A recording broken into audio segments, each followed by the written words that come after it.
Hey folks, Dr. Mike here for Renaissance Periodization. This is Nick Shaw, CEO of Renaissance Periodization and IFBB professional men's physique athlete. Good news, he's here because we are doing a pull workout with only dumbbells. This is something you can do at home. We're gonna hit shoulders, we're gonna hit back, we're gonna hit biceps. You're gonna learn how to train super well, even if you don't have a ton of equipment. Let's get started.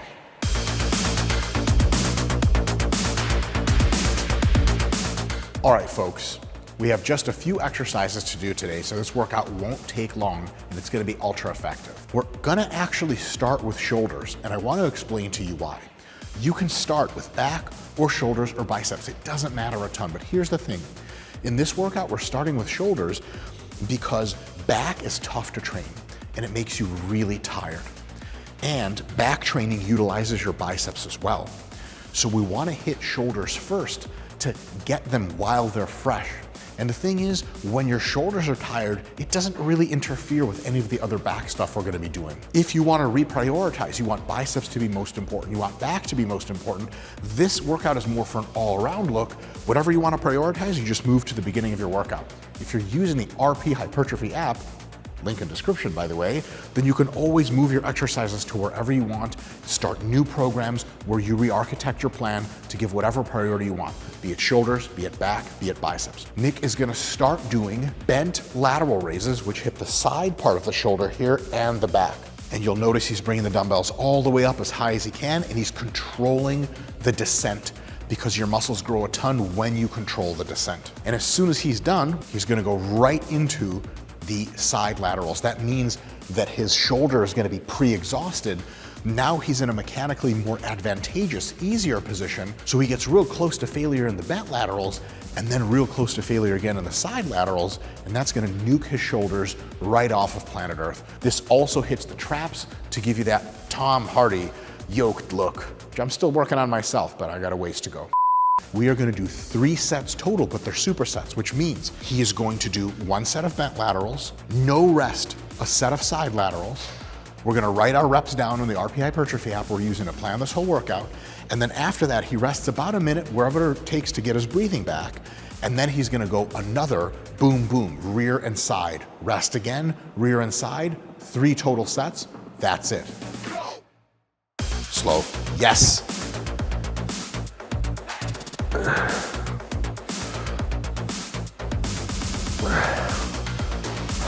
Let's go 3 more.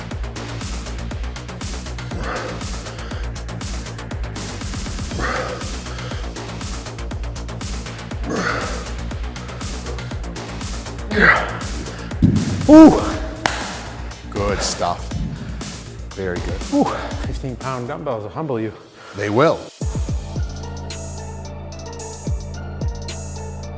Now it's time for back training. Delts are done. This is the dumbbell pullover. You got 1 dumbbell in your hand. There's just one simple goal. It's to stretch your arms back behind you as far as possible, keeping them relatively straight. He's gonna go ultra slow to stay safe and to load the musculature. You can tell his lats are stretching like crazy, and he's gonna come back up. And remember, it's gonna get hardest at the bottom. That's a great thing because when you do a lot of tension under stretch, it grows the muscle even more. But you have to be safe.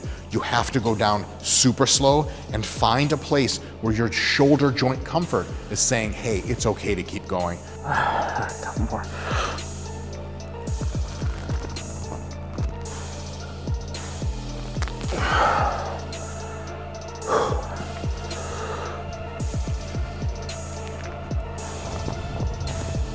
Awesome. Yes. Good.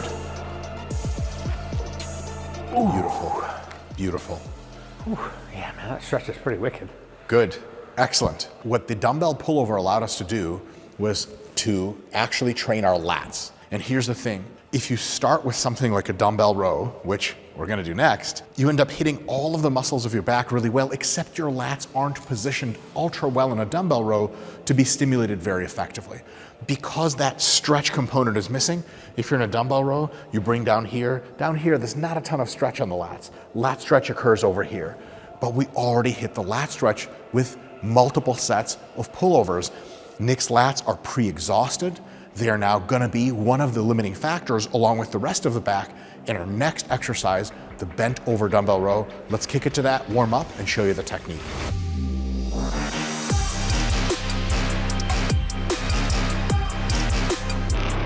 Nick is going to get into the bottom of a stiff-legged deadlift position. You're gonna notice that his lower back is gonna be totally flat. He's gonna stretch as deep as possible while keeping his chest up. We want the scapulae to come forward, but we don't want to round here. Nice straight back, big stretch. He's gonna come back, squeeze the dumbbells up here for a split second, and then slowly control the eccentric. Technique is a big deal on this. We're gonna do 3 sets. 10 to 20 reps, but really anything from 5 to 30 reps works, just depending on how heavy the dumbbells are that you have at home. Good. Keep that back flat. Stay a little bit more upright.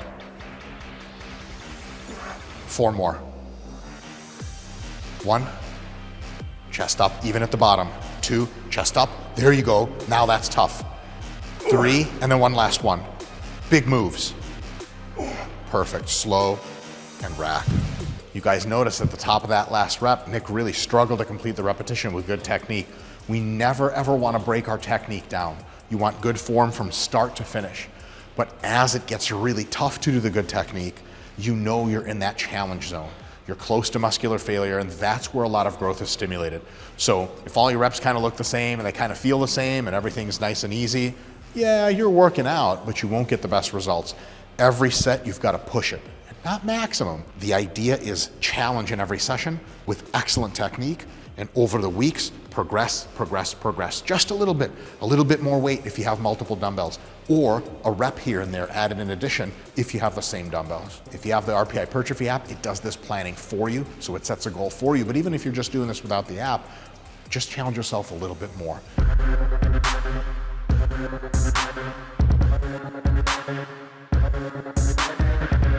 All right, folks, last exercise of the day is the dumbbell standing bicep curl. There are many different curls you can do at home. There are many different kinds of dumbbell curls. There are many different kinds of technique to each one. We're gonna do one of the variants that's very effective. That doesn't mean it's the only one. There's a ton of different ways to skin a cat. And remember, the cat hates all the ways. In any case, you're gonna want to keep a very upright posture, actually arching your back and lifting your chest up, because you want that bicep to stretch at the bottom a little bit more than usual, giving you a bit of extra growth. And what Nick is gonna do is he's gonna curl in an arced fashion all the way up to here. Can you stop here? Totally. This is just a slightly different variation. Allows you to feel the peak contraction of your bicep a little more, get a little bit of a mind-muscle connection, and then on the way down, he's gonna control that eccentric really slowly, arch his back, chest up, reach back, and come all the way back. Just 20-pound dumbbells.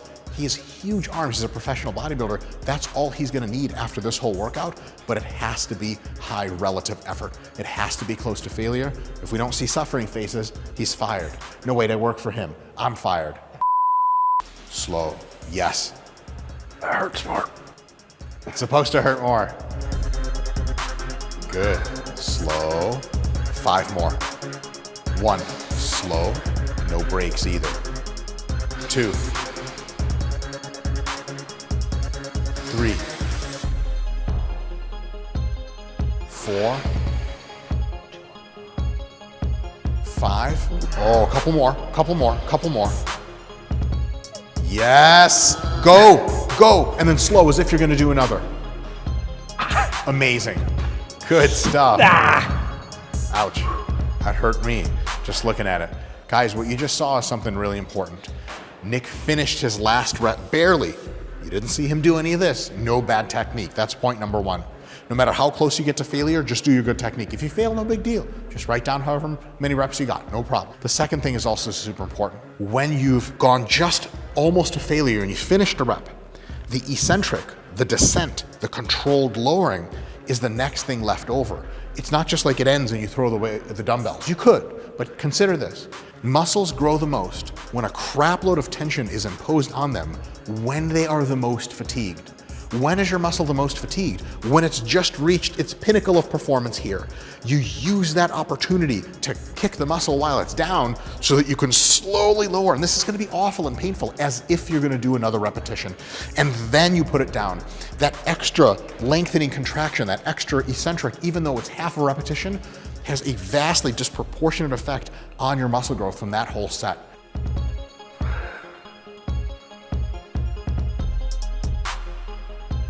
Two or three more.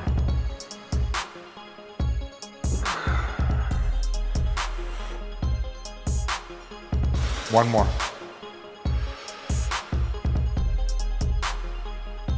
Slow.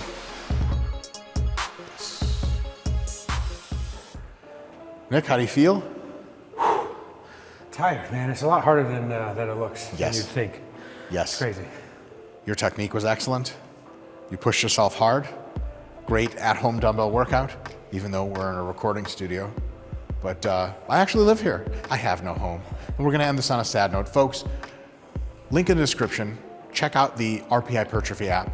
We have an awesome diet coach app too that can help you with your dieting needs. And anything RP, we generally think we have some decent products. Check it out. Let us know. Good ways to help you. Thank you so much for tuning in. We'll catch you guys next time.